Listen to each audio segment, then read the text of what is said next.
Your theatre company, Foreign Affairs, shares stories from afar. What is the process for finding the work that you put on, and what are you looking for from a piece? Wow. Shall I take the first one? Yeah. Definitely the first part of your question. A lot of the plays that we stage and present, we also do readings, come to us from translators.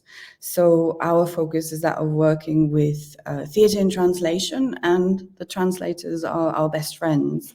So plays get pitched to us, and then we also discover them through our theatre translator mentorship that we run every other year. And this play was discovered during one of those. So yeah, through translators is how we find a lot of the plays. And in terms of what draws us to the plays that we stage, I think there's a lot about identity and belonging. We are both not from the UK. I'm from Denmark. Camilla's from Brazil. I hesitate because of the complexity of the heritage. Brazil, Portugal. Yeah. So it's like a journey. So that definitely has that's a trend in our work. And then plays about women, I think. That has been at the forefront for the last year. This one in particular, and prior to that we did a rehearsed reading of a play about a female Danish scientist. So yeah, lots about those themes: identity, belonging, and women. So your next production, Black Swans, is about caregiving for an elderly parent in a world of increasing technological influence. I knew I was going to stumble on that.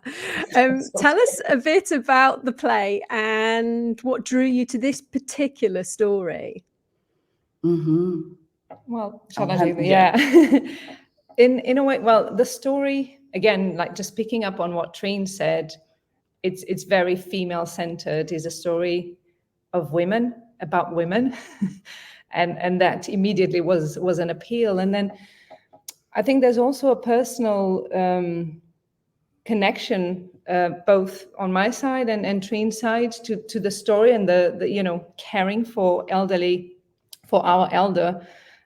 So caring for family, which is something we as a society tend not to talk a lot about it, and it's very hidden and very, I don't want to say dismissed, but it's not something that people talk openly. It feels sometimes a bit of a taboo subject in a way, and it's such an important subject as well. So the play talks, so I went around, the play talks about two sisters who have to care for their elderly mother who can no longer look after herself.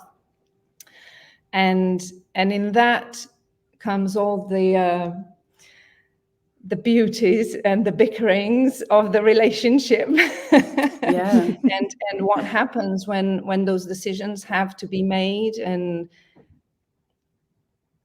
people look at life and what happens and who deals with it, how do they deal with it, and how it does affect their personal relationships, their own lives, and the relationship with their mother. Very long. Did I miss? I probably missed some stuff as well. I think without giving too much away, that's sort of the first part of the play. And then at one point, the older sister introduces Rosie, the robot, who seems to be the perfect solution. And from there on, the play unfolds. So yeah, that's the play, I think. And that is what drew us to it. And also it's a two-hander. We are, I think originally a lot of our productions are ensemble pieces, but in the current financial and funding landscape, anything with more than one person is a stretch financially. So the two-hander element, kind of on a logistic element, and also then we met as actors and we set up the company as actors. We couldn't find a place in the industry, and we thought, okay, we'll make our own place, create our own space. And we started by acting in all of our shows, and then we stopped. And then we started producing. I direct a lot of our shows. And then this play just seemed, maybe this is the one that brings us back on stage. And then immediately we thought of Ria, who's our director, as the director of the piece. So it was sort of, a lot of our work comes through the gut. It's like an idea. Oh yeah, Ria. And then here we are. Because you mentioned about the sort of the technology and the robot that gets introduced into the story of Black Swans, and that feels very pertinent now as well, and in terms of everything that's happening with AI and all the questions that raises, for, you know, for good and bad. Yeah, it's actually quite funny. We were first introduced to the play in 2020 during the pandemic. We did an online version of our mentorship, and I remember when we read it, we were like, "Oh, okay, it's a bit futuristic." Then, boom, we pick it up in 2024, and it's not futuristic. So what we've actually also done is we have an engagement program. We'll have a panel talk with some PhD students, NHS workers, talking about this subject matter. So some people with a focus on robotics, on AI in healthcare and caregiving, someone who works on the ground in caregiving, so to speak. So yeah, it feels extremely,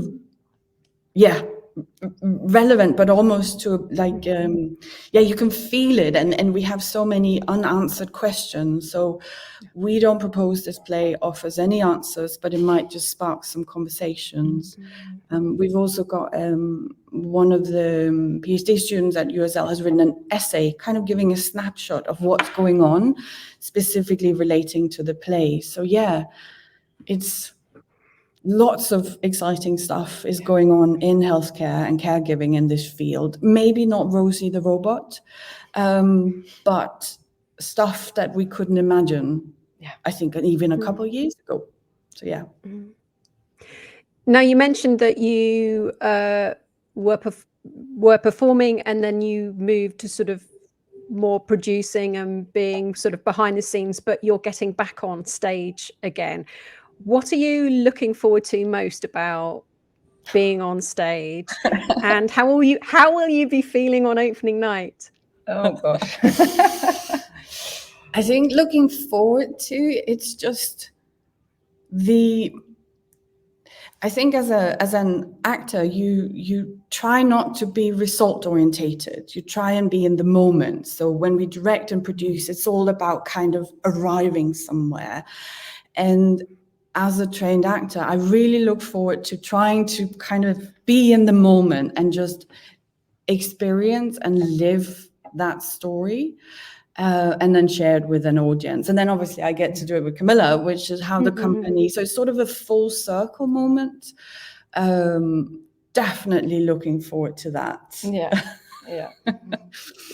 No, I think sharing the stage, because it's been so long, and it will be really special as well. And I'm looking forward to that, to both of us together sharing this story. So it's not like one or the other. So it's really special. I think I'm looking forward to that. And how will you be feeling on opening night?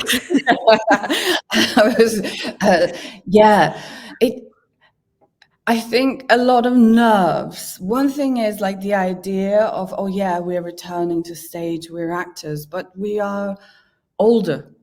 Like the rehearsal process is a lot harder than it was maybe when we rehearsed last time, which is 5 years ago. A lot has happened in those 5 years. So I think there'll be a lot of nerves, but we have the most wonderful team. It's a woman, female-led team. So it's really, they'll be there supporting us. So in that sense, it feels like there is all these wonderful people holding us, but it will be, I think I'll be scared, terrified, petrified. Maybe we shouldn't say this.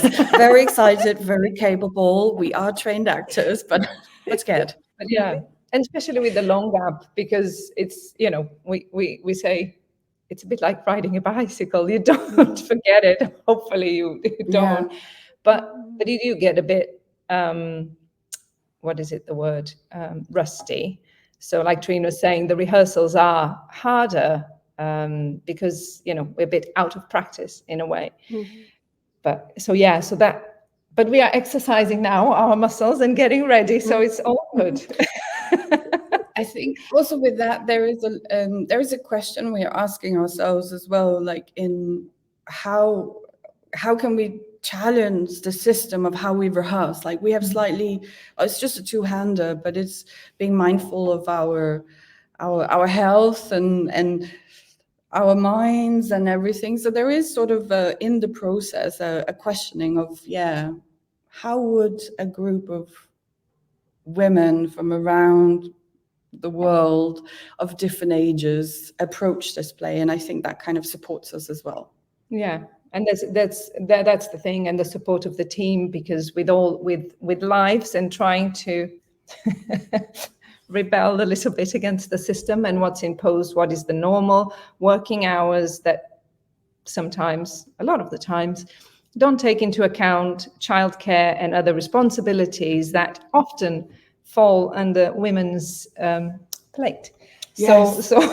So having the team, an all-female-led team, it's been truly wonderful, and we feel really supported, and it's been a fantastic experience. Don't know how we go back to then normal life.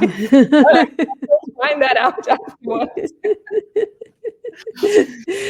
No, as well as looking for work looking for plays from abroad, from outside of the UK to produce, Foreign Affairs likes to bring performances to unconventional spaces.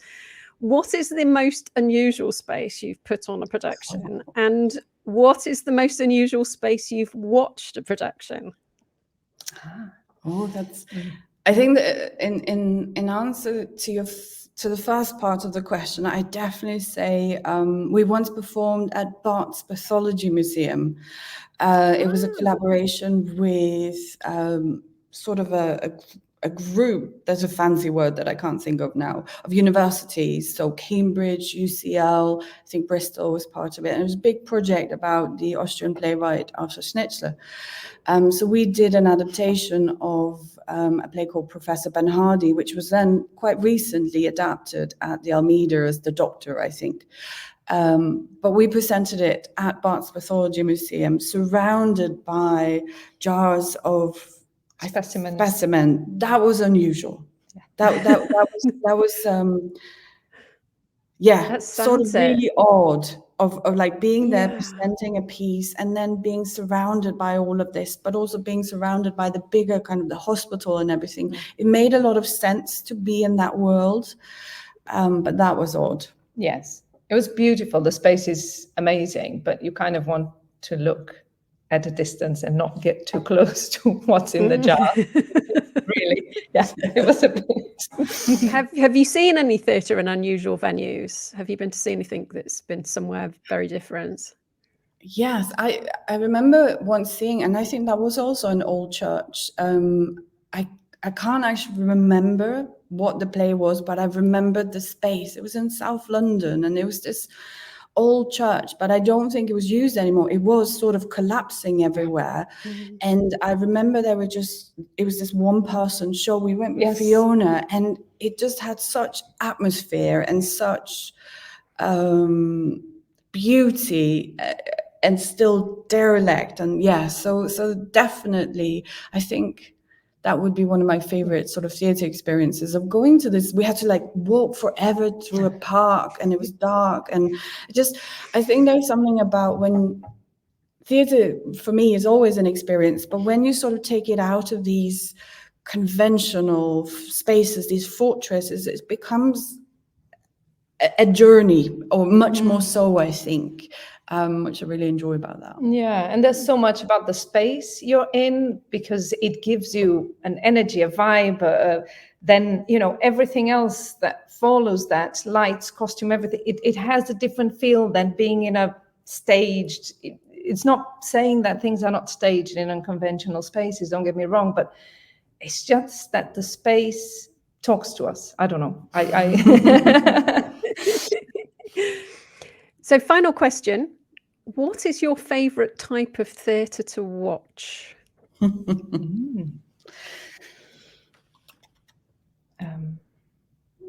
go. No, go. There's a trend here.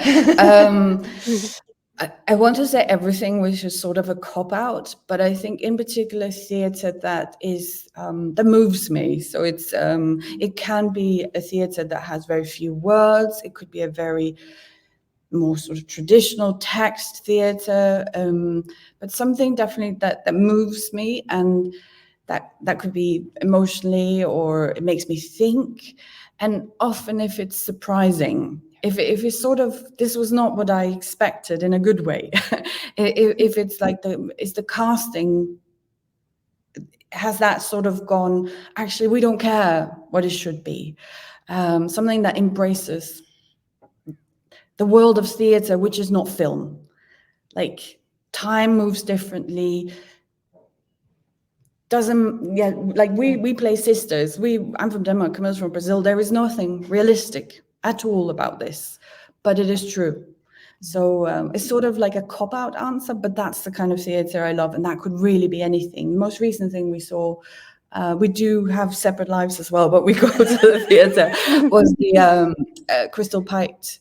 And I'm not crediting the whole company. There were many people. Jonathan Young, I want to say, is the writer. Yeah.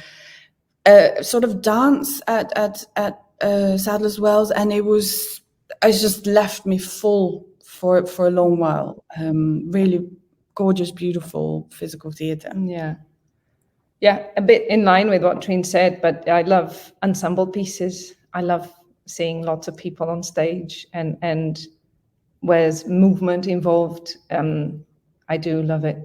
So that attracts me, but it has to have something of an element of surprise and thinking out of the box, and makes me think, or maybe it goes against something, a preconceived idea I have, or something that it makes me think about it and go away thinking, why this, what are they telling me, or why this subject. So I like theatre that keeps with me for longer, instead of the fast food type of thing, if that makes sense. But I do like, I do like to go and digest and think, and makes me question and try to find out more about, if it's an issue I don't know about, and something,